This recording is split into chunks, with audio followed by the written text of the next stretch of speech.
या राइट, क्योंकि देखो अभी इस टाइम पे ट्रस्ट मी, मैं खुद I am a government employee, यहाँ पे बता रहा हूँ, छोटी सी बात है कि मेरे को खुद पता है कि ये कैसे पेपर कंडक्ट किए जाते हैं।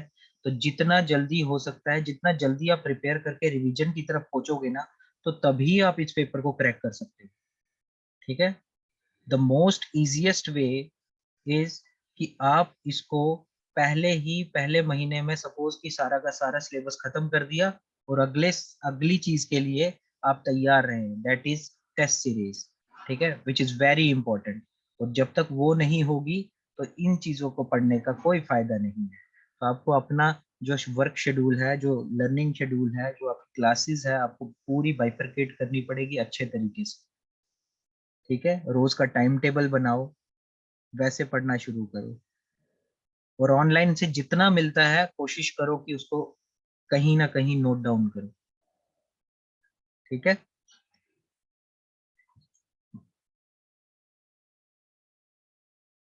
चलो आगे चलते हैं। आगे सारे,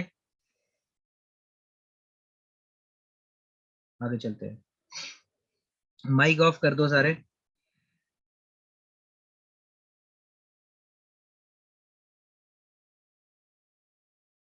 ठीक है, तो आगे वाला टॉपिक है हमारा अभी कैश डिस्काउंट और ट्रेड डिस्काउंट में किसी को डाउट है? आगे चले।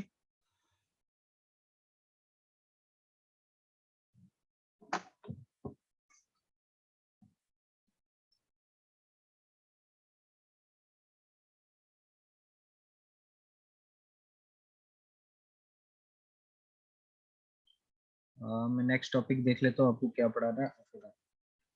चलो, ये आपका क्लियर हो गया। ठीक है, कैश डिस्काउंट की भी ट्रांजैक्शन करवा दो। अभी तो करवाई थी, जहाँ पे मिस्टर सी की बात की थी। मिस्टर सी ने आपको पेमेंट कर दी, जो कि 4500 रुपीज देना था उसने, और क्या मिस्टर सी ने आपको अब 4000 रुपीज आपको कैश चेक में दे दिया, और बाकी वाला बोला अब नहीं दूंगा, it is a final payment. ठीक है,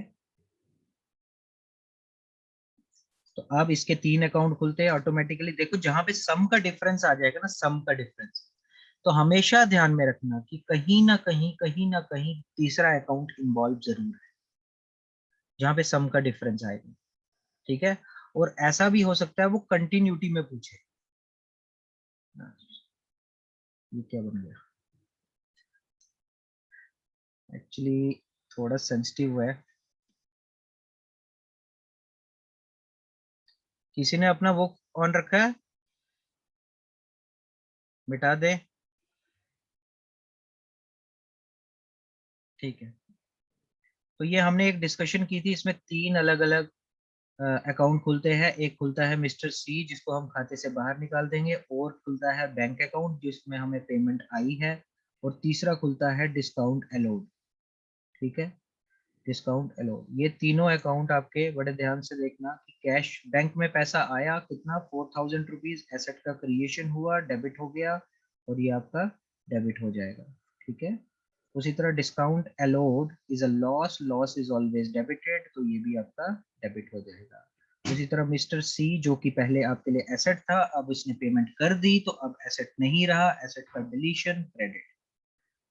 ठीक है, तो इस चीज को ध्यान में रखो, अच्छे से समझ के ट्रांजैक्शन को ध्यान से देखो कि वो पूछ क्या रहा है, और फिर ही उसके बाद उसको रूल्स अप्लाई करो। मैंने कहा ना, सबसे इजीएस्ट वे होता है कि आपको अगर आंसर पता है आप सीधा सीधा टिक मार दोगे, लेकिन अगर आप अच्छे से इसको पढ़ के गए हो तो ऑड वन आउट, अगर कितना भी मुश्किल क्वेश्चन आ जाए तो ऑड वन आउट करके भी आप आंसर्स निकाल सकते हो।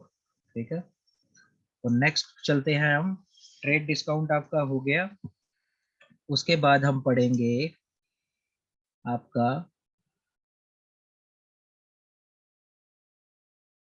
drawings. So what are drawings?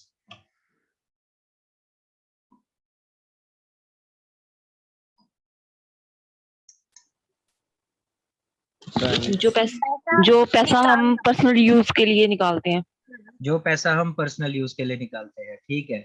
Withdraw money, पैसा, इट इज नॉट ओनली पैसा, जो भी चीज हम पर्सनल यूज के लिए बिजनेस से निकालते हैं, बी इट कैश और काइंड। मतलब जैसे आपने कैश निकाला तो वो अलग चीज है, अगर गुड्स निकाला तो वो अलग चीज है, ठीक है। तो गुड्स कैश नहीं है, अब गुड्स अगर निकालोगे तो वो भी आपकी ड्राइंग्स ही आएंगी, लेकिन द ओनली डिफरेंस इज कि अगर वहां पे पूछा हो कि फॉर पर्सनल यूज, अगर पर्सनल यूज की बात की है तो ही आप बोलोगे कि इट इज ड्राइंग, ठीक है। तो चीज, अब जब भी ट्रांजैक्शन हो वहां पे पर्सनल यूज को देखो कि अगर पर्सनल यूज लिखा है तो अच्छा। एक क्वेश्चन जैसे फॉर एग्जांपल, मैं दो अलग अलग एग्जांपल्स कराऊंगा, इन दो अलग अलग एग्जांपल्स को अच्छे से देखना कि डिफरेंस कैसे होता है। देखो ट्रांजैक्शंस यही होंगी, बस थोड़ा सा घुमाया होगा आपको, ठीक है। जैसे for example, withdrew cash from bank for office use. Next is withdrew cash from bank for personal use. तो बताओ व्हाट इज द डिफरेंस दोनों में, और कौन कौन से दो अकाउंट होंगे। जहां ऑफिस यूज है वहां कैश यूज करेंगे, ओके, ठीक है। और जहां पर्सनल है वहां पे, वहां विड्रॉ, ड्राइंग्स, वहां विड्रॉ नहीं, वहां ड्राइंग्स। देखो हमेशा याद रखना कि जब भी ऑफिस के यूज के लिए होगा तो वो आपका, देखो इधर समझना इस चीज को, क्या बोला है, withdrew cash from bank for office use. आप नॉर्मल लाइफ में भी जब आपके बैंक में पैसा होता है तो आप बैंक से पैसा निकालते हो, तो हम क्या बोलते हैं, आप बैंक से अगर पैसा निकालते हो तो कैश में ले आते हो, ठीक है। तो बैंक से पैसा निकाला that means cash in bank से निकाला, और कैश इन हैंड में ले आए, ठीक है। तो यही चीज पहली ट्रांजैक्शन बता रही है, विड्रू कैश फ्रॉम बैंक, किसने किया, बिजनेस ने किया, बिजनेस ने किया। कैश निकाला, एक minute, hold on hold on, actually pen दब गया।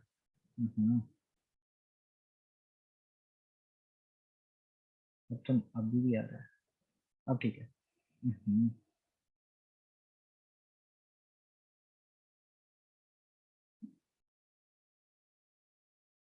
नॉट कमिंग, अब ठीक है।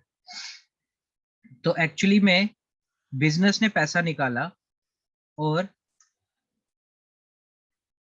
कैश इन हैंड में ले आई, तो automatically that means cash account में ले आई। एक कैश अकाउंट खुल जाएगा और निकला कहां से है, बैंक अकाउंट से। तो ये दो अकाउंट आपके सीधे सीधे आइडेंटिफाई हो गए। तो कैश में आ गया आपके पास पैसा, तो एसेट का क्रिएशन, ये डेबिट हो जाएगा, ये डेबिट सीधा सीधा। और बैंक में से पैसा निकल गया तो एसेट का डिलीशन, बैंक में आपके लिए एसेट है तो ये आपका क्रेडिट, ठीक है। लेकिन यहाँ पे डिफरेंस है, यहाँ पे क्या बात कर रहा है कि withdrew cash from bank for personal use. अब इसमें क्या होगा कि पर्सनल यूज के लिए जब भी पैसा निकालते हैं तो एक तो आपका इन्वॉल्व होगा बैंक, कि जहां से पैसा निकला, और दूसरा अकाउंट आपका निकलेगा ड्राइंग, ठीक है। Drawing account sir. Right, drawing account. Drawing account आपका डेबिट हो जाएगा और बैंक अकाउंट ऑटोमेटिकली एसेट का डिलीशन क्रेडिट। अब ये मुझे बताओ कि क्यों ड्राइंग अकाउंट डेबिट होगा, एनीवन।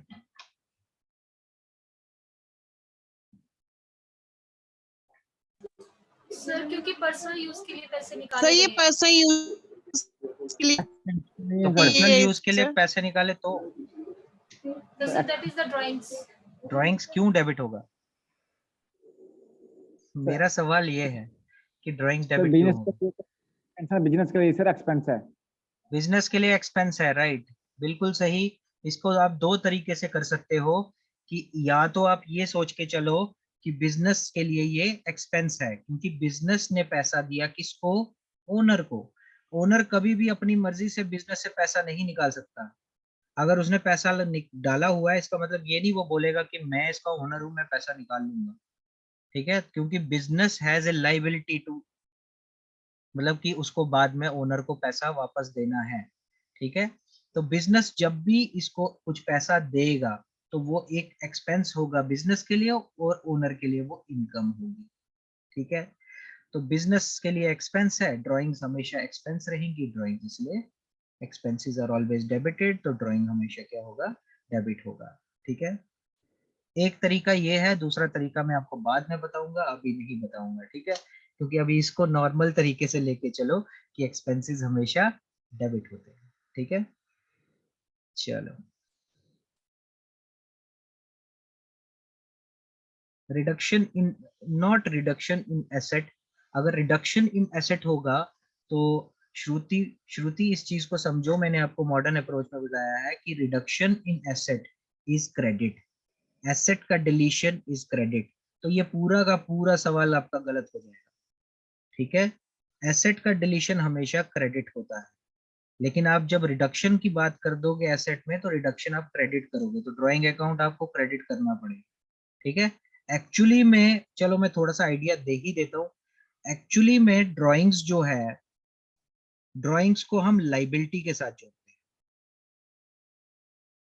वो भी क्यों? क्योंकि कैपिटल जो होता है,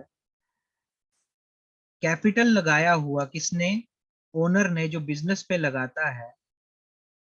सपोज ओनर ने आपका 40 लाख रुपीस लगाया था स्टार्टिंग में, मैंने आपको कराया था, बिजनेस पे पैसा लगाया 40 लाख रुपीस। अब बिजनेस पे लाइबिलिटी कितने की थी, 40 लाख रुपीस की, बट ओनर आया, ओनर ने कुछ ड्राइंग्स करी, राइट। पहले लाइबिलिटी बहुत ज्यादा थी, ओनर आया उसने कुछ ड्राइंग्स कर ली, सपोज 10 लाख की ड्राइंग्स करी। अब बिजनेस को सिर्फ 30 लाख ही वापस देना है क्योंकि 10 लाख वो ले गया है ओनर। तो दैट मीन्स बिजनेस के लिए ये वाले कंडीशन में लाइबिलिटी डिलीट हो रही है, लाइबिलिटी का डिलीशन हो रहा है, और लाइबिलिटी का डिलीशन ऑलवेज डेबिट होता है, इसलिए ड्राइंग्स अकाउंट को क्या कर दोगे, डेबिट कर दोगे। समझ आया? ये दूसरा मेथड क्या है?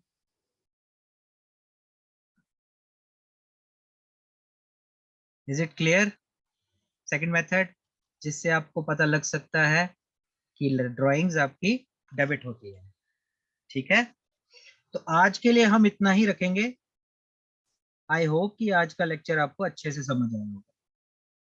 ये जो कंसेप्ट्स है ना, इनको पकड़ना बहुत जरूरी है, और ये समझो कि ये जितना लेमैन के साथ जोड़ोगे इस सब्जेक्ट को आपको इजी रहेगी। जितना कॉम्प्लिकेट करोगे ना, सोचोगे ये बहुत टफ है, किसी ने बोला था अभी पहले, जितना इसको दुकानदारी के साथ जोड़ो, जितनी जैसे दुकानदारी चलती है वैसे ही ये सब्जेक्ट है, ठीक है। तो किसी को और डाउट, कुछ और पूछना है, कुछ और ट्रांजैक्शंस जो हमने अभी तक डिस्कस की है उसके अंदर कोई ऐसी ट्रांजैक्शन, एनी डाउट?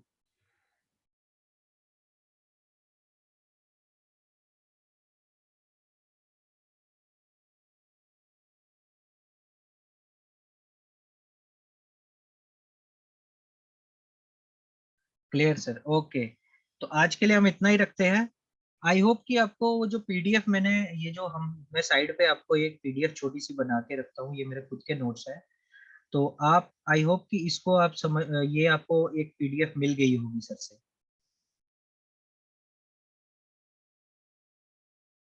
मैंने भेज दी हुई है सर को, तो आई डोंट नो वो आपको डिलीवर हुई है कि नहीं। फर्स्ट 2-3 लेक्चर्स की आपको आपकी पीडीएफ है, जो आपको मतलब वहां से थोड़ा बहुत आपको आइडिया लग सकता है, यही जो मैं पढ़ा रहा हूँ इसी के रिलेटेड है, ठीक है।